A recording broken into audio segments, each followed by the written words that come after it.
श्री स्वामी समर्थ. सर्वांना नमस्कार. पंधरवड्यातील प्रत्येक एकादशीचे महात्म्य व कथा आपण पाहत आहोत. तर आज आपण चैत्र मासातील कृष्ण पक्षातील एकादशीचे महत्त्व व कथा जाणून घेणार आहोत.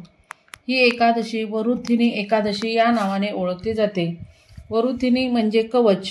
या एकादशीचे व्रत केल्यामुळे आपल्याला भगवान विष्णूंचे संरक्षण कवच मिळते. एका पौराणिक ग्रंथानुसार भगवान श्रीकृष्णांनी धर्मराज युधिष्ठिरला या एकादशीचे महात्म्य सांगितले आहे. ही एकादशी सर्व पाप नष्ट करणारी व शेवटी मोक्ष प्रदान करणारी आहे. वरुथिनी एकादशीचे फळ 10,000 वर्षांपर्यंत तप करण्यासमान आहे. हे व्रत केल्याने मनुष्य या लोकात सुख भोगून परलोकात स्वर्गाची प्राप्ती करू शकतो. शास्त्रांमध्ये म्हटले आहे की हत्तीदान अश्वदानाहून श्रेष्ठ आहे. हत्तीदानापेक्षा भूमिदान, भूमिदानापेक्षा तीळदान, तीळदानापेक्षा स्वर्णदान आणि स्वर्णदानापेक्षा अन्नदान श्रेष्ठ आहे. अन्नदानामुळे देवता, पितर आणि मनुष्य तिन्ही तृप्त होतात. शास्त्रामध्ये याला कन्यादानासमान मानले गेले आहे. वरुथिनी एकादशी व्रताने अन्नदान आणि कन्यादान दोन्हीच्या बरोबरीचे फळ प्राप्त होते. जे मनुष्य लोभामध्ये कन्येचे धन घेतात त्यांना प्रलय काळापर्यंत नरकात वास करावा लागतो. जी व्यक्ती प्रेमासहित कन्यादान करतात त्यांचे पुण्य चित्रगुप्त देखील लिहिण्यास असमर्थ आहे. इतके कन्यादानाला महत्त्व आहे. या व्रताचे महात्म्य ऐकल्याने किंवा वाचल्याने 1000 गोदान फळ प्राप्त होते. म्हणून प्रत्येकाने एकादशी व्रताचे महात्म्य व कथा ऐकायला पाहिजे. भगवान श्रीकृष्णाने धर्मराज युधिष्ठिरच्या विनंतीवर या एकादशी व्रताची कथा सांगितली.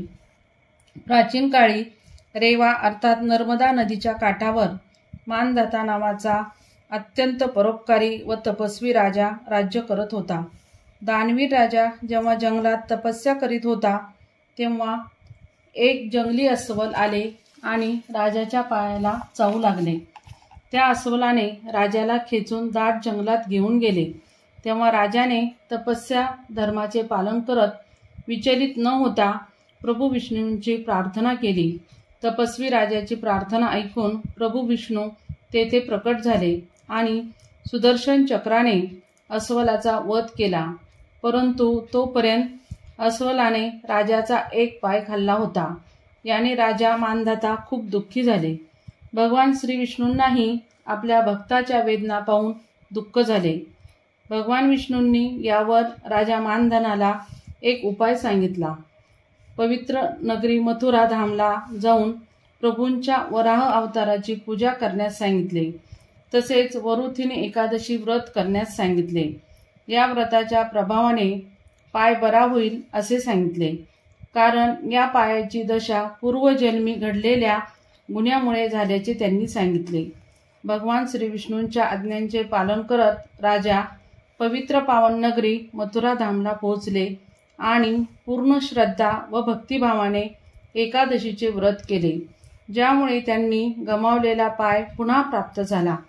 यमराज आणि यमलोकाच्या भयापासून मुक्त होण्यासाठी वरुथिनी एकादशीचे व्रत आवश्यक असल्याचे श्रीकृष्णाने युधिष्ठिरला सांगितले होते. वरुथिनी एकादशी सौभाग्य प्रदान करणारी, सर्व पाप नष्ट करणारी आणि शेवटी मोक्ष प्रदान करणारी आहे. वरुथिनी एकादशीच्या व्रताचा प्रभावामुळे राजा मानधाता स्वर्गलोकी पोहोचले होते. वरुथिनी एकादशीचे व्रत करणाऱ्यांना श्री विष्णूचे संरक्षण कवच मिळते. या एकादशीला विष्णूंच्या वराह अवताराची पूजा करावी. यावेळी विष्णू सहस्रनामाचे पठण फलदायी मानले जाते.